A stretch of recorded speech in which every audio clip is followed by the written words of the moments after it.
everyone. Today is January 19th, and I am here to talk to you guys on my 85th day. I made it 85 days, you guys, on YouTube without quitting. And I am here to talk to you guys about just balancing work life as a teacher. And although it can be tough, it's essential for long-term well-being and also the effectiveness in the classroom. So I want to share 5 strategies with you guys to really help maintain that balance. And these are in no specific order. As you guys know, I am a principal, and I really encourage all the teachers here that are part of the team to just balance work and life. You guys, the work will be there tomorrow, right? So it's about really figuring out how to do that, because sometimes work becomes our life and our family suffers. And you guys know life is short. So I want to just talk about how we can do that with some strategies that really came to my mind and my heart, and what I also implement here at work with our team, okay? And these, like I said, these are in no particular order, but I did want to share with all the educators out there on how to just effectively balance both. So my number one, you guys, really is just about setting boundaries for work hours, right? Sometimes you may have a release time of, say, I don't know, 2 o'clock, right? If you have that release time of 2 o'clock, you guys, establish specific times that you're going to dedicate for your work, and then go home so you can handle your personal life. That's very important, right? Also, try your best to avoid taking work home whenever possible. If you can get it done during the appropriate times during the workday, during the school day, you guys, get it done. Try to keep your weekends free and reserved for your personal activities. That is super important, right? Let your colleagues and your students know that you guys have boundaries. Of course, hang out, do your thing with your friends and stuff like that, but just stick to them, stick to your boundaries and your goals, you guys, because it's going to have a clear division between work and your home life. And that is what we need to really have long-term well-being, right? You want to get to your retirement and enjoy your retirement, right? And so that is my number one, is just really setting boundaries for your work hours and also your family time. That is super essential for long-term success. My second one is just prioritize and delegate tasks, you guys. Not everything is equally urgent or important. So just delegate those tasks and prioritize them. Which ones have the most significant impact on student learning, which one is best for the student well-being. Delegate the responsibilities, whenever possible. Sometimes you as a teacher of roster definitely have to do the task, right? No problem. But whether it's by asking for help with from your administrator, or sharing classroom tasks with other staff members, dividing as a grade level. If you guys have 4 tasks that you want to accomplish by May, each person take a month, one person do February, March, April, May, and divide and conquer, and then share the information. So prioritize and delegate tasks when you can. I know you guys can't always, it's just like me as a principal. I can't always delegate tasks. But when I can, I definitely like to share the workload with my team. And hopefully they also feel comfortable sharing some of the stuff with me as well, right? I'm only as good as my team. Number 3 is just using time effectively and efficiently.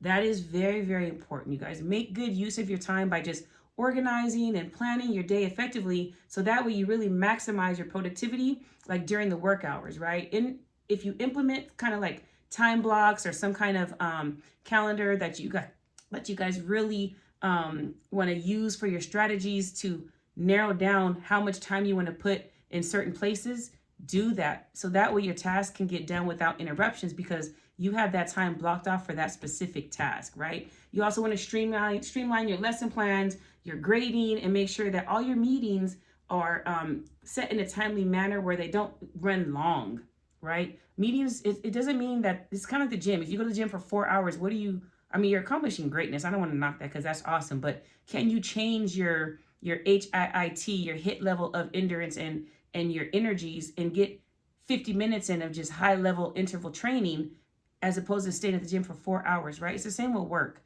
Get your high level of energy out, you guys, and then go home to your family, right? So dedicate your time while you're on the clock, and then go home.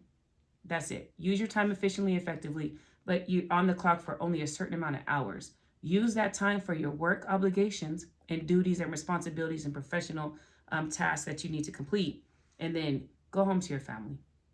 Number 4, you guys, just incorporate self-care into your day. And even if you started off with your kids, you guys, that is with your students, that is part of self-care, right? Make yourself a priority, But then also when you come here during the day, have that mindful moment with your students. That helps too, just generate a climate and culture of love and welcoming and warmth and inviting environment. So that way, not only are you taking care of self away from work, you're also going to come to work and have just a 15-minute period with your students where you can also maintain and incorporate self-care here. Establish that routine as soon as school starts, so that way you guys, it's an easy exercise that you can build and motivate and have your kids meditating and do something that you really enjoy as a hobby, whether it's yoga or just doing some kind of exercise activity that's really Tai Chi, whatever it is.